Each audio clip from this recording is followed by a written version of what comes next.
I often find myself in rooms where when I walk into a room, even still to this day, I look young. I don't look anything like my colleagues, anything like what they looked on the trading floor.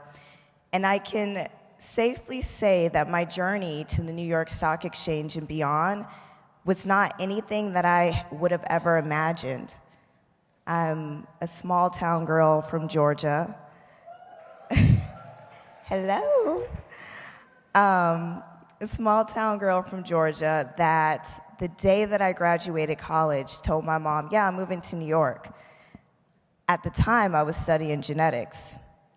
And even moving to New York, my mom was my strength. She was my backbone. She said, take risk, be fearless, don't take no for an answer. Everything that we're told growing up, but really hard to implement in our walking life. When I got to New York is brutal. Thank you, New York, for being so honest with me. And I was applying to different jobs and was told frequently that I was reaching too high when it came to my goals, that I had no clear direction of what I wanted to do in life, especially because my background is genetics.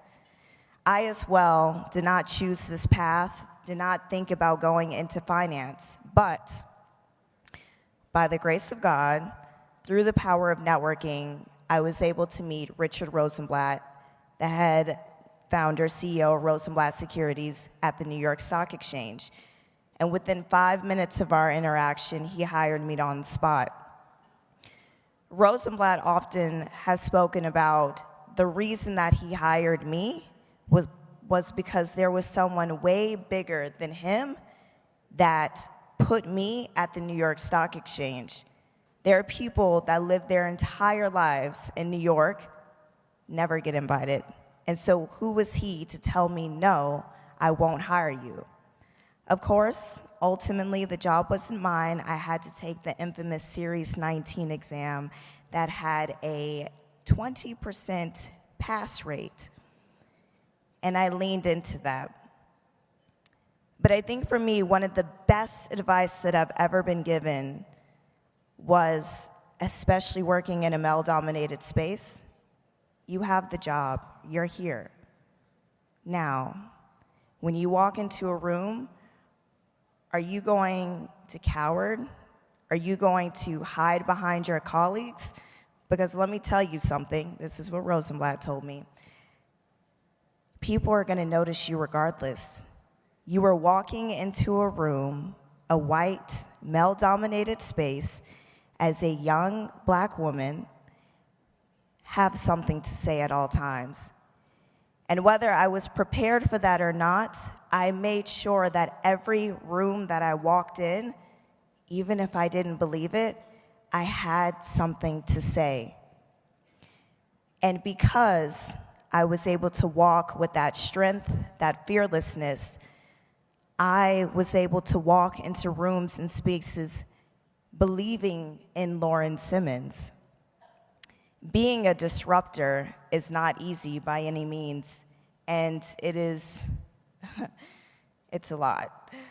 But I'm grateful that my story has resonated with so many women to be financially empowered, to have open conversations about salary, to know their worth, to ask for what they want, and to not believe that they're crazy for asking for what they deserve.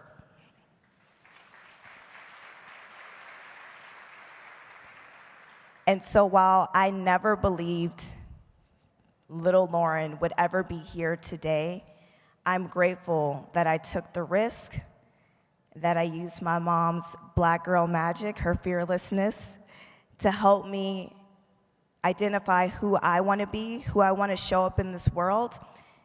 And when I made the decision to leave the New York Stock Exchange, and I had many people questioning me, it's too soon, it's only 2 years, why would you want to do this? To me, I felt like I had learned everything that I needed to learn being at the New York Stock Exchange, and it wasn't serving me. What would serve me was empowering women that looked like me to go on and create generational wealth, to have those money conversations. It is crazy to think that I am part of Black history.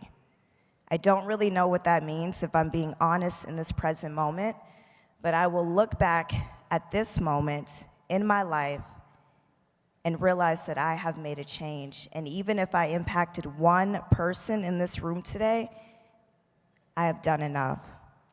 Thank you so much.